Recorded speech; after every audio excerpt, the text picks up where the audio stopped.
Bonjour à tous et bienvenue pour une nouvelle vidéo de l'Instant T. Aujourd'hui nous allons aborder un sujet qui me tient particulièrement à cœur et nous avons intitulé cette vidéo « La cueillette magique pour les fleurs bleues ».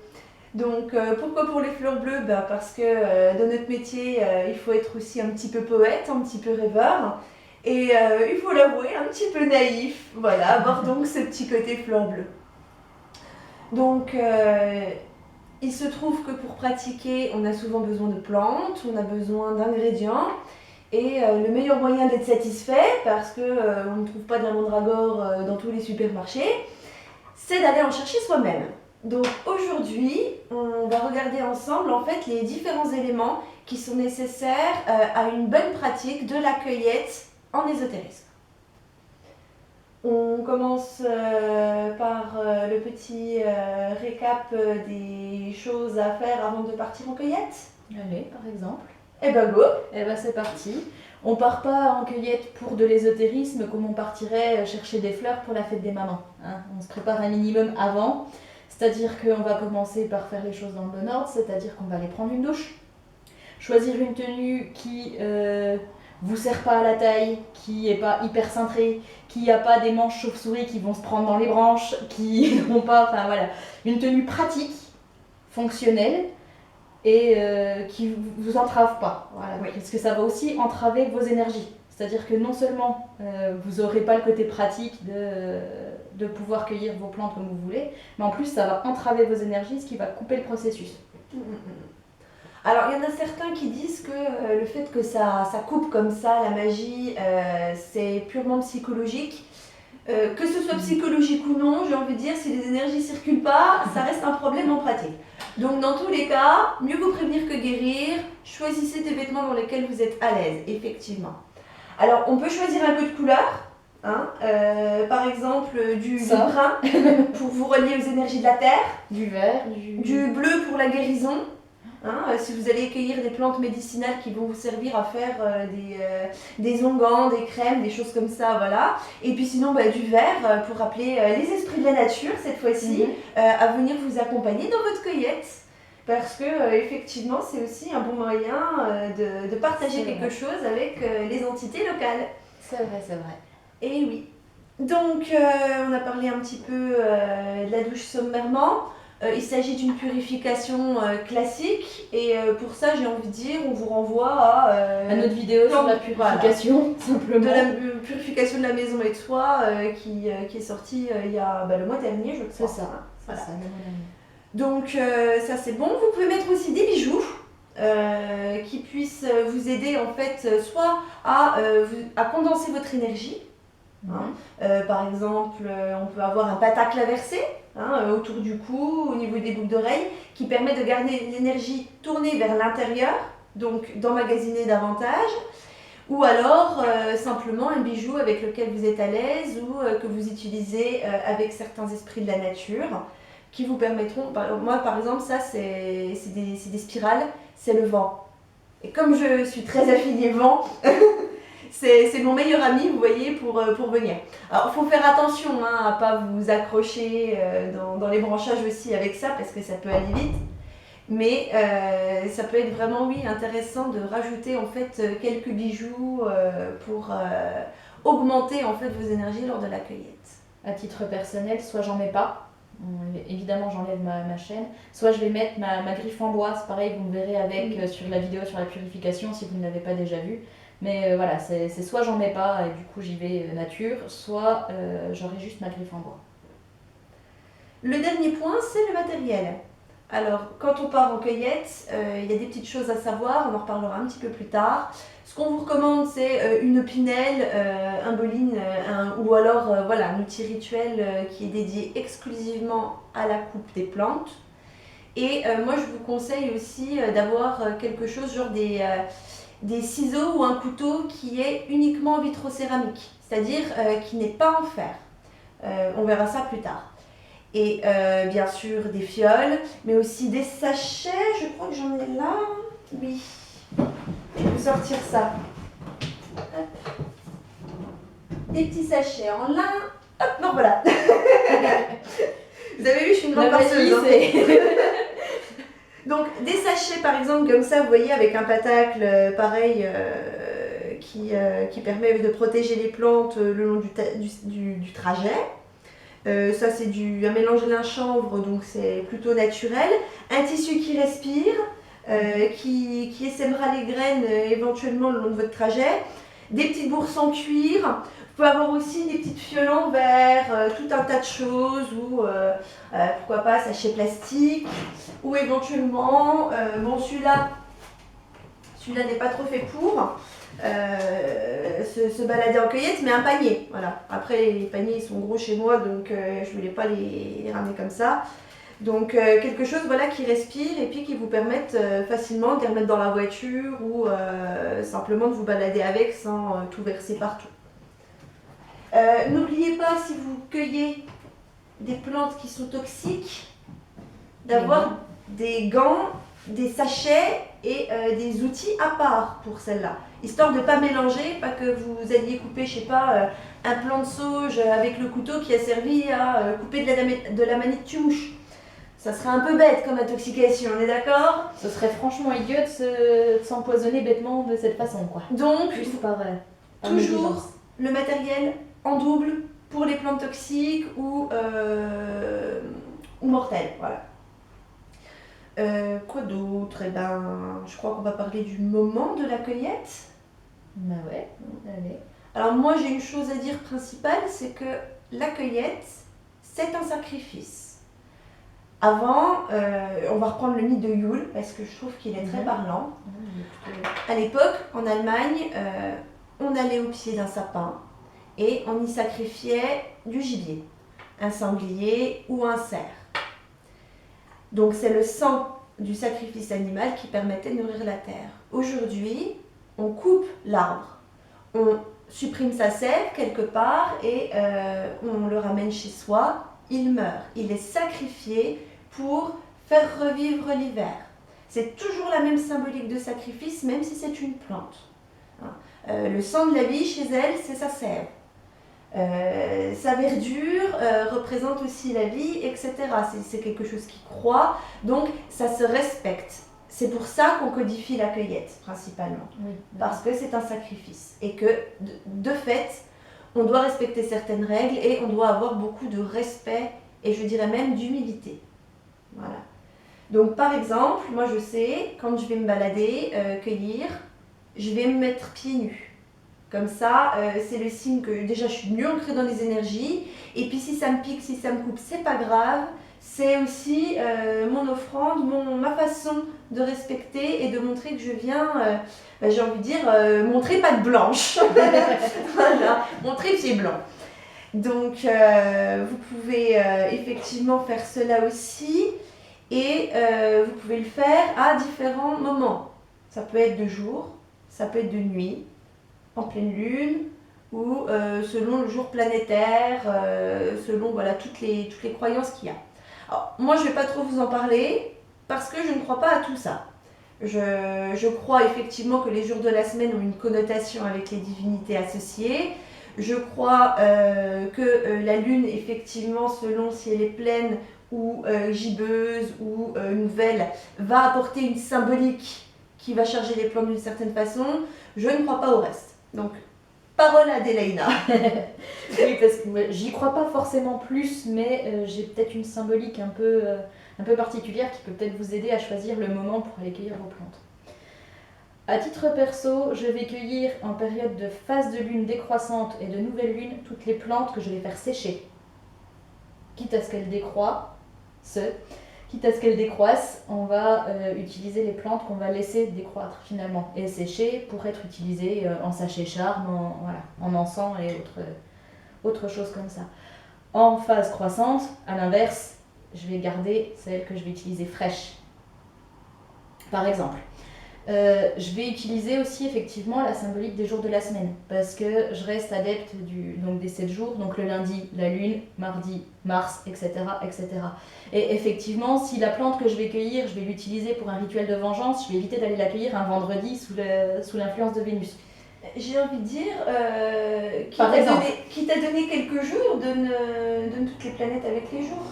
Ben, Ça peut toujours vous oui, ça peut voilà, vous je sais pas. servir, pourquoi pas. Le lundi, donc la Lune, le mardi, Mars, le mercredi, Mercure, le jeudi, Jupiter, le vendredi, Vénus, le samedi, Saturne et le dimanche, le Soleil. Voilà, pour ceux qui en auraient besoin. Oui, puis voilà, c'est un petit rappel. Je fais mon enquiquineuse. Mais je t'en prie, c'est là pour ça. Je pense que voilà, ça peut attirer des gens, faut pas se priver. Après tout, on est là pour ça aussi. C'est vrai aussi. Mais du coup, évidemment, voilà, dans mes encens, pour attirer, pas attirer l'amour, parce que je m'en sers plus, j'ai la chance d'avoir un homme dans ma vie, donc je ne me sers pas de ce genre de choses, mais ne serait-ce que pour la stabilité de mon couple, je vais aller cueillir mes roses le vendredi. Le jour de Vénus. L'influence de Vénus, et donc, etc., etc. Je parlais du rituel de vengeance, c'est pareil, éventuellement, pour vous venger de quelqu'un ou pour cueillir éventuellement à ce moment-là une plante toxique, Oui. peut-être plus sous l'influence de Mars, qui était dans la mythologie un dieu de la guerre. Voilà. C'est des petits trucs comme ça qui pourraient éventuellement servir. Le jeudi Jupiter, ça va être plus pour l'argent. Moi, c'est vrai Des que choses comme ça. les plantes venimeuses, tout ce qui est venimeux, toxique, ça va être plus le jour de Mercure. Ah ouais? À cause du symbole alchimique du Mercure qui Ah, est ok, toxique. Tout simplement. ok. Pourquoi pas? Pourquoi Donc pas? pour moi, Mercure, c'est le venin du serpent. Mhm. Donc Pourquoi pas? c'est la couleur verte aussi. Donc c'est vrai que les plantes, Bah, vous voyez, les symboliques. voilà, ça change d'une personne à une autre. Donc ouais, moi ça va être plus ce mercredi. Par contre, je suis d'accord avec toi pour tout ce qui est vengeance, guerre, quand il faut lutter, se battre. C'est ça, Mars, voilà, le mardi. clairement. Les affaires de justice, par contre, c'est le jeudi. Ouais, C'est sous l'égide de Jupiter. c'est ça. Non. Voilà, Et et voilà, voilà. bon après voilà, hein, libre à vous d'aller fouiller les symboliques, d'adapter avec les vôtres, mais c'est vrai que ça peut vous aider à savoir quand. Bon évidemment vous n'allez pas aller cueillir des roses en plein mois de décembre non plus, ça Oui. paraît évident aussi. Il vaut mieux voilà, se fier aussi, j'allais dire au calendrier naturel, hein, aux saisons telles qu'elles se font et s'adapter quoi. D'ailleurs, aparté par pitié, parce que moi qui vais beaucoup dans la nature, je la vois qui se dégrade de plus en plus parce que les gens cueillent les plantes trop tôt. Et les plantes, elles ont un cycle de vie. Elles vont sortir leurs graines ou tout ce qui va faire qu'elles vont se renouveler à certaines périodes. Si vous les coupez trop tôt, ça ne repousse pas, ça rend tout désolé. Et les animaux, ils ne trouvent plus leur nourriture, enfin voilà. Donc, pensez à respecter ça si vous partez en cueillette, parce que je vois vraiment beaucoup de gens qui partent pas d'une mauvaise intention, mais qui ne se tiennent pas au courant. Et qui vont faire des dégâts terribles dans la nature en modifiant en fait tout l'écosystème. Hein. C'est vraiment, ça peut en venir à là.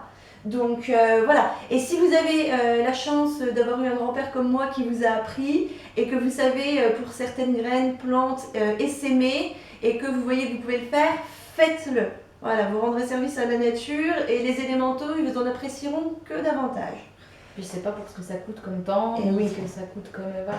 Ça vous sacrifie un dixième de votre cueillette et ça fait du bien quoi. Mais voilà, on n'est pas seul sur Terre, il n'y a pas que nous qui cueillons, il faut penser aux autres et il faut penser aussi aux animaux qui eux n'ont pas la chance D'avoir un qui vivent. supermarché au bas de la rue. Et voilà, et qui eux ont vraiment besoin pour survivre de ces plantes. Donc voilà, on y va en respectant le coin, donc on n'y jette pas de déchets, on n'y met pas de sacs plastiques, on ne jette pas de mégots de cigarettes, on fait attention à tout cela. Et on pense à laisser aussi, parce qu'il y en a certains qui cueillent tout aussi, Ouais, résultat non, ça ne repousse pas. Voilà. Donc il faut en laisser aussi quelques-unes pour qu'elles puissent justement essaimer, s'égrener.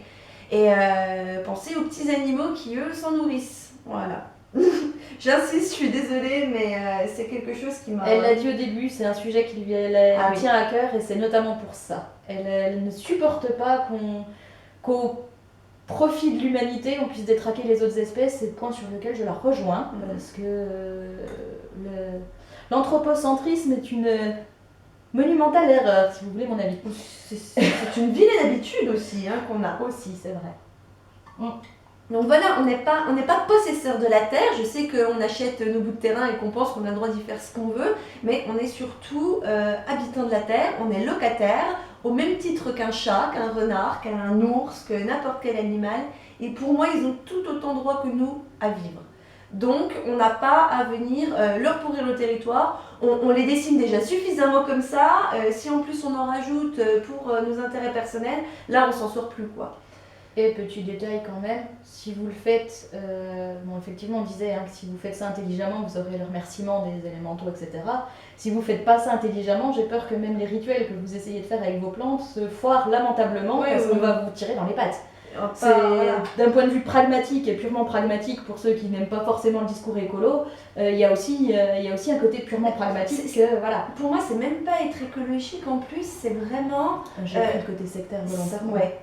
C'est vraiment respecter les cycles de vie. On est dans un milieu, en ésotérisme, où on n'arrête pas de dire il faut respecter la vie, il faut respecter la vie. Et ben, ça commence par là. Respectons-la dans les actes. Voilà. Donc, petit aparté fini, désolée. Voilà, on vise personne en particulier, mais c'est vrai que voilà, il faut être attentif à ça. Aujourd'hui, plus que jamais, c'est quand même important. Et bon, ça coûte rien de le rappeler non plus. Voilà. C'est ça. Donc, on a dit respecter le lieu et la plante, parce que la plante, finalement, va être ce que l'on va sacrifier. Donc, on lui doit du respect. Aux États-Unis, quand on envoie un prisonnier sur la chaise électrique, avant de mourir, il a droit à son repas, il a droit à deux, trois souhaits. Et bien là, on va faire un petit peu pareil avec la plante, c'est-à-dire qu'on va lui faire des prières, on va lui faire des offrandes, et seulement après, on va se permettre de l'accueillir. Et aussi, on lui demande son accord. Voilà. Prélever de l'essence. Bah ouais, c'est ça. C'est-à-dire qu'à un moment donné, on ne fait pas connaissance avec quelqu'un en lui arrachant les ongles.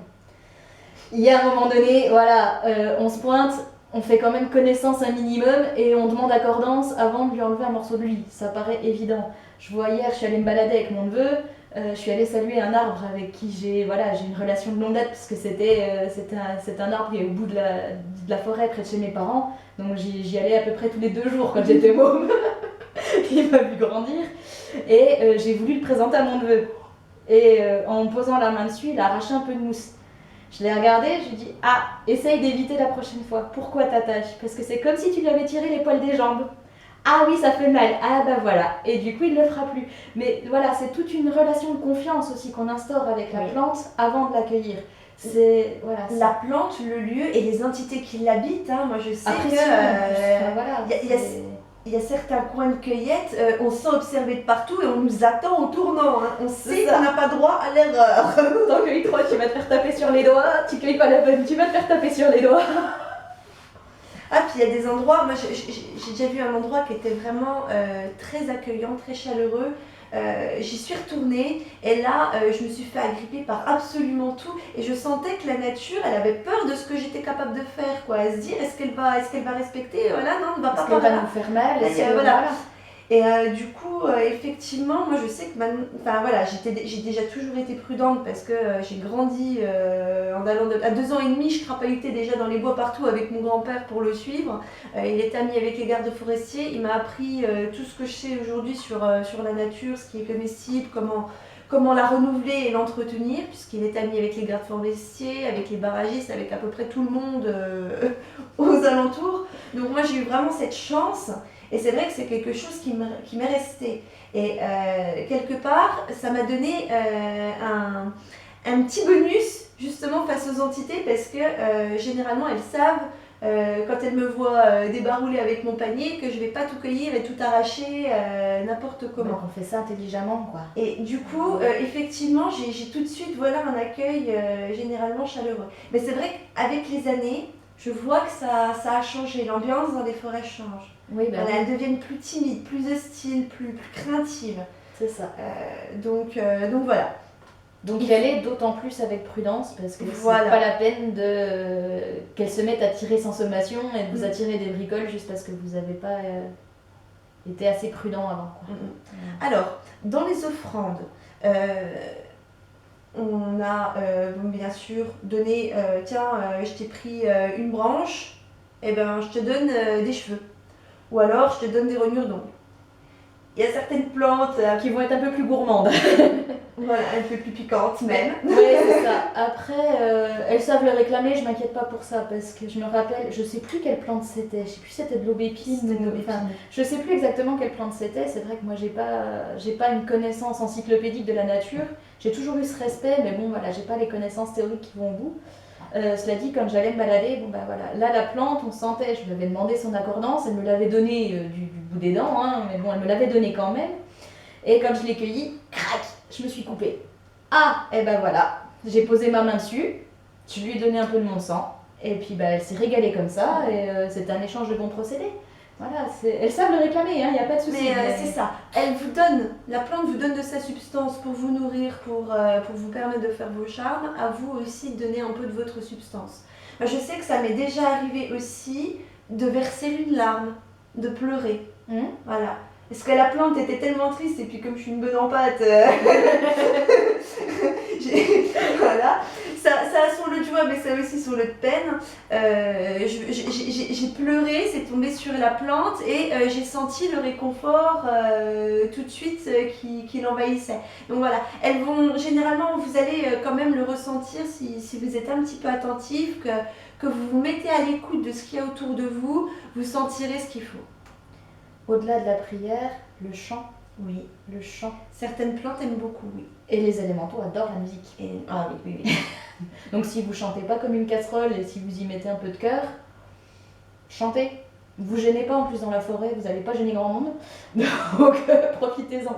Je sais que c'est ce que je fais avec les petits, ils se régalent à chanter leurs comptines, leurs trucs dans la forêt. Et les fées qui sont là, les dryades qui sont là s'en régalent. Donc pareil, n'hésitez pas non plus à chanter. Par contre, lorsque vous cueillez, il faut prendre garde à l'outil que vous utilisez. Parce qu'il y a certaines plantes comme la digitale ou même l'aubépine, le millepertuis, bref, plein de plantes comme ça qui sont ce qu'on appelle des plantes affiliées au petit peuple. Et il se trouve dans les légendes des histoires qui racontent que le petit peuple naît et est intrinsèquement lié à la plante qu'il garde et qu'il entretient. Et donc, comme vous arrivez avec votre fer, que vous coupez la plante, eh bien ça tue, ou en tout cas ça blesse gravement l'esprit qui y est attaché. Donc, pour ces plantes-là, il y en a beaucoup, on dit qu'il faut éviter le fer et les instruments comme ça. D'où l'idée du couteau en céramique. Après, les doigts, les ongles, si vous en avez un peu, ça marche très bien aussi. En sachant qu'on entend beaucoup de plantes, enfin on entend beaucoup d'auteurs dire que telle plante fait partie du petit peuple. Et si on les écoute, j'ai envie de dire, il n'y a pas une seule plante qui ne fait pas partie du petit peuple. C'est pas totalement faux, mais faut pas apprendre comme ça non plus. Il faut faire la différence entre les plantes habitées par un esprit, où ils sont complètement liés, et les plantes qui plaisent au petit peuple. Voilà, qui sont les lieux d'habitat du petit peuple. Quoi qu'il arrive, sur une fourmilière, techniquement, vous n'êtes pas censé l'écraser du pied. Donc, quand vous cueillez des plantes qui sont un lieu d'habitat pour le petit peuple, vous prévenez à l'avance, vous demandez la permission, histoire de ne pas vous retrouver avec des ennuis, et vous coupez, j'ai envie de dire, dans le doute, le couteau en céramique ou les petits doigts, hein, histoire d'éviter. Pareil, pensez à vérifier si la plante c'est une plante qui doit s'arracher, si c'est une plante à bulbe, si c'est une plante à rhizome, etc. pour savoir comment la couper. Parce qu'il y a certaines plantes, pareil, qui sont dures. On se dit ah bah faut arracher, mais en fait si vous l'arrachez, vous tuez la plante. Ou alors il y a des rampantes, vous pouvez arracher un petit peu, c'est pas grave du tout. Ça ne leur fera rien. Le fraisier, par exemple, vous en coupez un petit bout, c'est pas grave du tout, ça repousse tout seul. Hein, c'est de la rampante, donc il n'y a pas qu'un seul pied, il y en a plusieurs et ça s'accroche partout. Donc voilà, renseignez-vous aussi bien sur les plantes. Il y a plein d'ouvrages qui existent, le Larousse des plantes médicinales, vous avez des ouvrages sur les plantes, vous en trouverez plein dans les magasins. Et pas besoin d'aller au rayon ISO pour ça. Donc, pas de rayon jardinage, vous trouverez mieux d'ailleurs. Le truffaut est pas mal aussi pour ça. Moi, je sais que j'ai un truffaut qui reste. Moi, je suis sponsorisée par Larousse, mais après, c'est. Voilà. Mais après, ce qui est bien, c'est que dans le truffaut, vous trouvez vraiment une description détaillée des plantes et il y a souvent quand même les images qui sont avec, ce qui vous permet de la reconnaître. Parce que, pareil, faites attention. Par exemple, je pense au sureau. Le sureau est une plante qui a un homonyme, entre guillemets, qui lui est toxique. Alors la fleur en elle-même est excellente, le fruit du sureau est excellent, surtout en confiture. Mais si vous vous trompez de plante, vous pouvez vous retrouver avec quelques petits ennuis de santé. Donc il est important de vérifier ou de faire vérifier par un expert les plantes que vous retrouverez. Il y a une application. Ouais, il y a une application sur smartphone, pardon, qui vous prenez la plante en photo et ça vous dit exactement ce que c'est comme plante. Ce qui peut vous éviter de vous planter bêtement, pour le coup, sans mauvais jeu de mots. Et puis après, bon, c'est ce qu'on disait avec Adélaïna, apparemment, on nous dit souvent en fait qu'il faut aller au niveau d'une pharmacie pour faire expertiser. Et Adélaïna me disait qu'elle avait déjà eu des soucis. Ouais, ma sœur était allée aux champignons et il y en avait un ou deux où elle avait des doutes. Elle est allée en pharmacie, jusque-là tout bien. Elle a demandé au pharmacien, il lui a mis le bouquin dans les mains, puis il lui a dit j'ai pas que ça à faire, débrouillez-vous. Donc c'est bien de pouvoir se débrouiller tout seul et du coup cette petite appli peut être franchement très sympa. utile.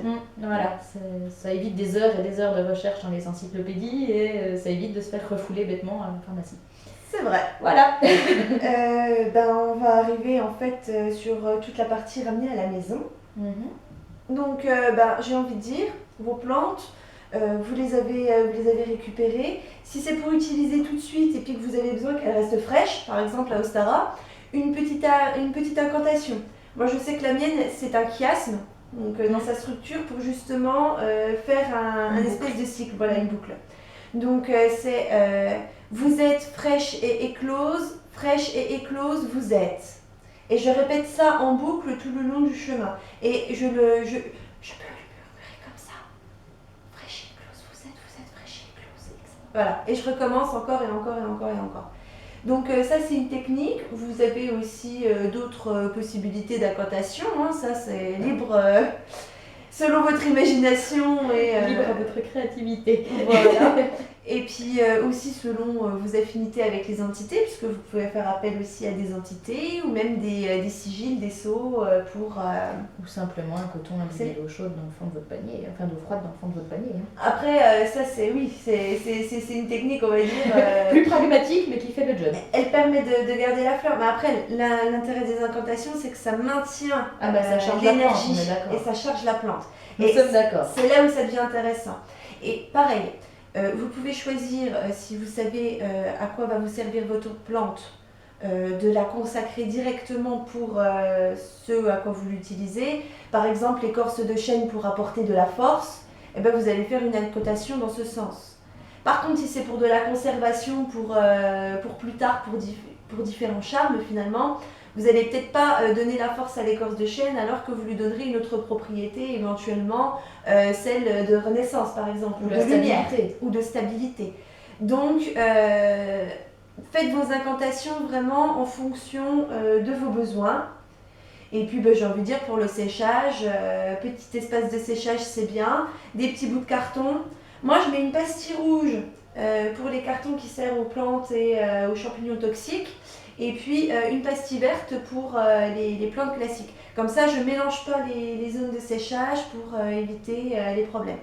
Et pareil, j'ai un animal de compagnie, donc tout est en hauteur, elle ne peut pas accéder. Comme ça, je suis sûre qu'il n'y a pas d'intoxication. Parce que ça peut être vite fait aussi pendant la nuit, puisque ça va rester quelques jours, voire quelques semaines, de bien faire attention à cela.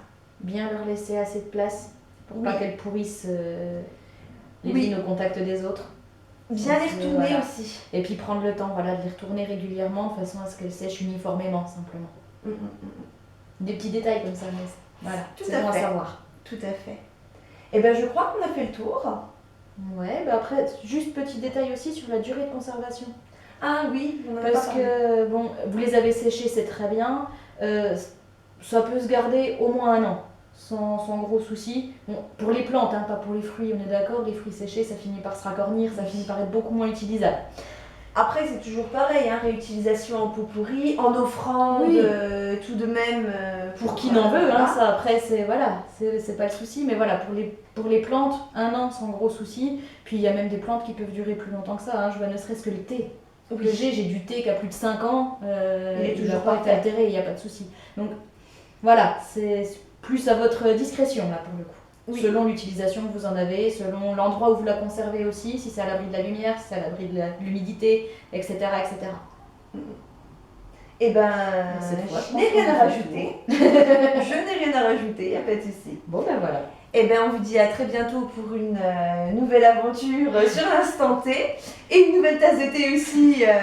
On a changé un petit peu le mode. Le parfum, on verra ce qu'on vous propose la prochaine fois. Voilà, donc maintenant le principe, ça va être, on vous présente le nom d'un thé, ceux qui le composent, les fruits, voilà, et puis ce pourquoi vous pouvez l'utiliser. Voilà, on trouvait ça un petit peu plus sympa et puis on voulait vraiment marquer ce côté thé parce que c'est ce qu'on a voulu faire et on l'a peut-être pas fait aussi adroitement qu'on le souhaitait. marqué, voilà, comme on aurait voulu. Donc voilà.